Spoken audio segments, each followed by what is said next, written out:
তো বন্ধুরা, শুভ সকাল। আশা করি তোমরা সবাই ভালো আছো, সুস্থ আছো।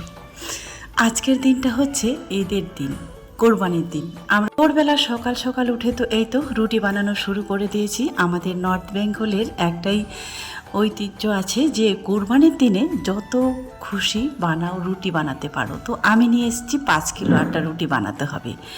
কারণ কেন, আত্মীয় স্বজন কিংবা যারা আসবে তাদেরকেও দিতে হবে। তো বলো, শেষ পর্যন্ত বাড়িতে এসেই কি সিদ্ধান্ত নিলাম, বাড়িতে থাকবো না আবারও বেরিয়ে যাব, না এখানেই থাকবো না মেদিনীপুরে যাব, কোনটা? তো চলো শুরু থেকে শেষ পর্যন্ত ভিডিওগুলো দেখতেই থাকো। তো রাজিয়ার তো শরীর খারাপ, এখান থেকে জ্বর নিয়ে গিয়েছিল, সেই জ্বর দেখ এখনও আছে। তো আর বসেছি, তারপরেও রিয়া আর আমি বানাতে। তারপরেও যেহেতু আজকে ঈদের দিন, তো একটু হেল্প করছে। যেহেতু আমরা এবারে এত বছর পরে কোরবানি দিচ্ছি, তো ছাগল দিচ্ছি। তো ছাগল কেনা হয়ে গেছে, তো সেটা হচ্ছে বড় জামাইয়ের বাড়িতে আছে, সেটা নিয়ে আসবে। তো জামাইকে ফোন করেছিলাম, বলছে নামাজ টামাজ পড়ে তারপরে ছাগলটা নিয়ে আসবে, ওরা সবাই আসবে। তো আমি ভাবি যেহেতু 5 কিলো আটা রুটি বানাবো, তাহলে হয়তো সকাল সকাল শুরু করে দিই। তো এরকম এখানে 2-3টা আরও আটা হবে। তো এগুলা বানাতে বানাতে মোটামুটি 10টা বেজে যাবে। কারণ এই জন্যই বললাম 10টা বেজে যাবে, যেহেতু একটাই উনানে দিয়েছি আর আমরা দুজনই। তো রিয়াকে বললাম আমি শুধু বেলে বেলে বানিয়ে দিব, সে শুধু বেলে দিবে।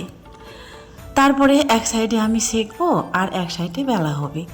কারণ যেহেতু 5 কিলো আটা রুটি, তো এখনই তো আর হয়ে যাবে না, তাই না? আর হ্যাঁ, এটা হয়তো যারা তোমরা অল্প একটু বানাও তাদের দেখে হয়তো ভয় লাগতে পারে, তবে আমার কাছে কিছুই না। কারণ এর আগে যখন বাড়িতে ছিলাম, এর চেয়েও আরও অনেক বেশি আটা হতো। 7 কিলো, 8 কিলো, 10 কিলো, হায়েস্ট বানিয়েছি 10 কিলো মতন। আমাদের দিকে উত্তরবঙ্গের একটাই ঐতিহ্য আছে, কী বলো তো, ওই যে যারা আছে আমাদের বাড়িতে, যারা হয়তো কাজ বাজ করে কিংবা আমাদের দিকে আবার আদিবাসীরাও আসে, তাদেরকেও আমরা প্রচুর সম্মান করি। আমাদের হয়তো সঙ্গে বসে খাওয়াই, নয়তো দিয়ে দিই, যারা থাকবে না খাবে না তাদের দিয়ে দিই, কাউকে বসিয়ে খাওয়াই। এটাই হচ্ছে ভালোবাসা, মানবতার ভালোবাসা, তাই না? মানবতার পরিচয়। এই তো দেখতে দেখতে আমি এদিকে রুটি বানাচ্ছি। আমিও যেহেতু এদিকে আসতে পারিনি আর আসিনি, মোটামুটি আমাদের কোরবানি হয়ে গেল, মাংস চলে এসেছে বাড়িতে।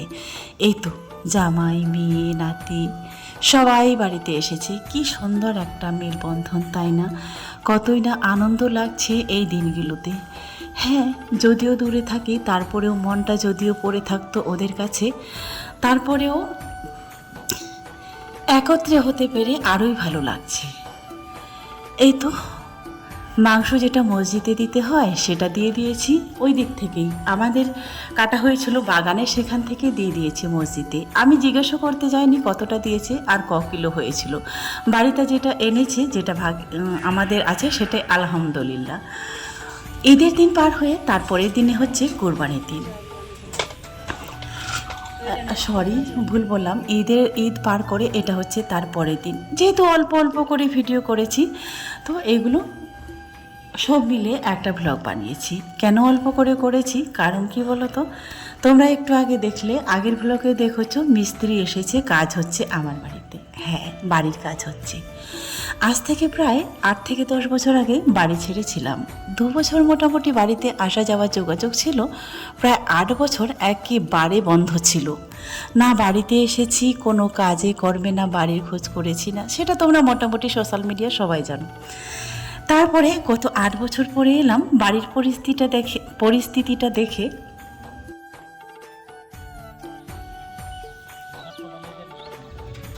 বাড়িতে আসার উদ্দেশ্য ছিল একটাই, ভোট দিতে এসেছিলাম।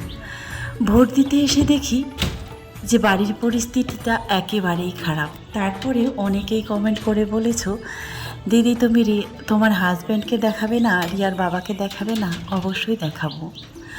আগে তো তবে আমার কথাগুলো শোনো, আমার ভিডিওগুলো দেখো, তাই না?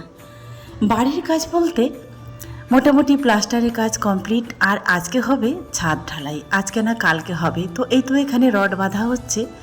ফাইনালি বাড়ির কাজ কমপ্লিট, আর এই তো ছাদ ঢালাই হলে মোটামুটি কমপ্লিট।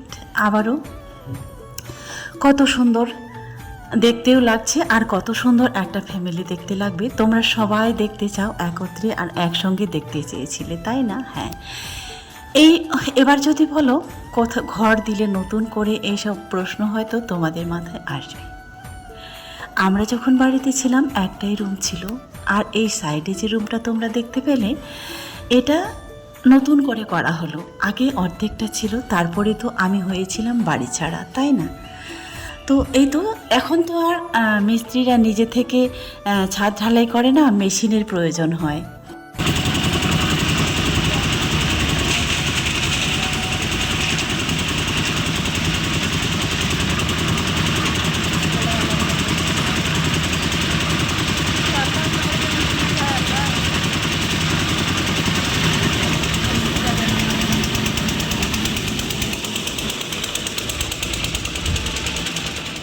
তো যেহেতু একটা রুম ছিল, তো মেয়েরাও বড় হয়েছে, বাস আমরাও বাড়িতে এলাম, সব কিছু ফেলে আমিও বাড়িতে চলে এলাম।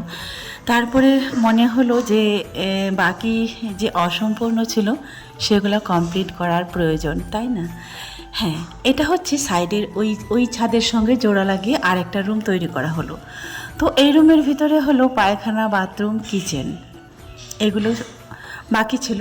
আর আমি যে রান্না করি মাটির ঘরে, তো মাটির উনুনে, সেটা হচ্ছে সামনের দিকটায়।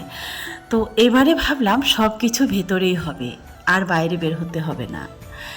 এই জন্যই, কারণ আমরা যখন এতদিন বাড়িতে ছিলাম না, আমাদের উঠোন আঙ্গিনা যেগুলো আছে সেটা কিন্তু জল জমে থাকে, আর জল জমে গেলে ওই পারে মানে রান্না করতে যাওয়াটা খুব মুশকিল হয়ে যায়। দেখে আমারও যেন হঠাৎ মনে হলো যে এটাই করব। তো যেই কথা সেই কাজ, সেটাই করলাম। আর সামনে যে বারান্দাটা ছিল সেটা গ্রিল দিয়ে ঘিরে দিলাম। এবার সামনে একটা গেট হলো আর পেছনের দিকে একটা গেট। সামনে যে গেটটা হলো ওই গেটটা দিয়ে বেরিয়ে যাওয়া যাবে আগের যে তোমরা কাঁচা যে রান্নাঘরটা দেখলে সেটাই। কারণ ওখানে রান্না না করলেও কিন্তু ওই ঘরটায় যেতে হবে, এখনও অনেক জিনিসপত্র আছে সেই ঘরটায়। আর হ্যাঁ, আমার বাড়িতে যে ছিল সেখানে সব কিছুই কাঠের, যেমন কাঠের চেয়ার, টেবিল, সব কিছুই কাঠের, প্লাস্টিক বলতে কিছুই নেই। আর একটা রুমে তো এতগুলো আসবাবপত্র রাখা যাবে না, তাই না? তার জন্য বাড়তি একটা ঘর ছিল, দুটো ছিল আরও, তো একটার মধ্যে সব কিছু রেখে যাব। এরপরে যখন আসবো তখন পুরোপুরি কমপ্লিট হবে, তারপরে তোমাকে পুরোপুরিটাই দেখাবো তোমাদেরকে। কারণ ওই ঘরটাও ভাঙতে হবে, ওই ঘরটা ভাঙে তারপরে নতুন একটা প্ল্যান আছে, সেটা যখন করব তখনই না হয় তোমাদেরকে দেখাবো। আর এই তো মিস্ত্রি দাদা ভাইয়েরা কিংবা কাকুরা, যাই হোক অনেকেই এসেছে, তো তারা কাজ করছে। আমার মনে হলো আমিও একবার নিচে গিয়ে দেখে আসি তো কেমন হচ্ছে, কারণ কাজটা তো আমার, তাই না? তো আমাকে তো দেখতেই হবে। আর রিয়ার বাবা ছিল নিচে, যেখানে মশলাটা মাখা হচ্ছিল সেখানেও দেখার প্রয়োজন ছিল কেমন বালু দিচ্ছে, কেমন সিমেন্ট দিচ্ছে, আর কেমন মশলাটা তৈরি করা হচ্ছে। তো তার দায়িত্ব ছিল নিচে মশলা দেখানোর, আর আমার দায়িত্ব ছিল উপরে কিভাবে করছে। এই তো উপরে দেখা শেষ হলো, আর এবারে নিচে চলে এলাম। তোমরা যারা যারা রিয়ার বাবাকে দেখতে চেয়েছিলে আশা করি দেখতে পেয়েছো আমরা যখন সিঁড়ি দিয়ে নামছিলাম। তো চলো, অনেক কথাই বললাম। তারপরে এবার হয়তো তোমাদের প্রশ্ন থাকবে, তোমরা কে কী প্রশ্ন করবে আর কার মনে কী আছে, অবশ্যই আমি তোমাদের সে অ্যান্সারটা দিব। এই তো বাড়ির চারদিক দিয়ে যারা দেখতে পাচ্ছ, আর সেগুলোই হচ্ছে আমার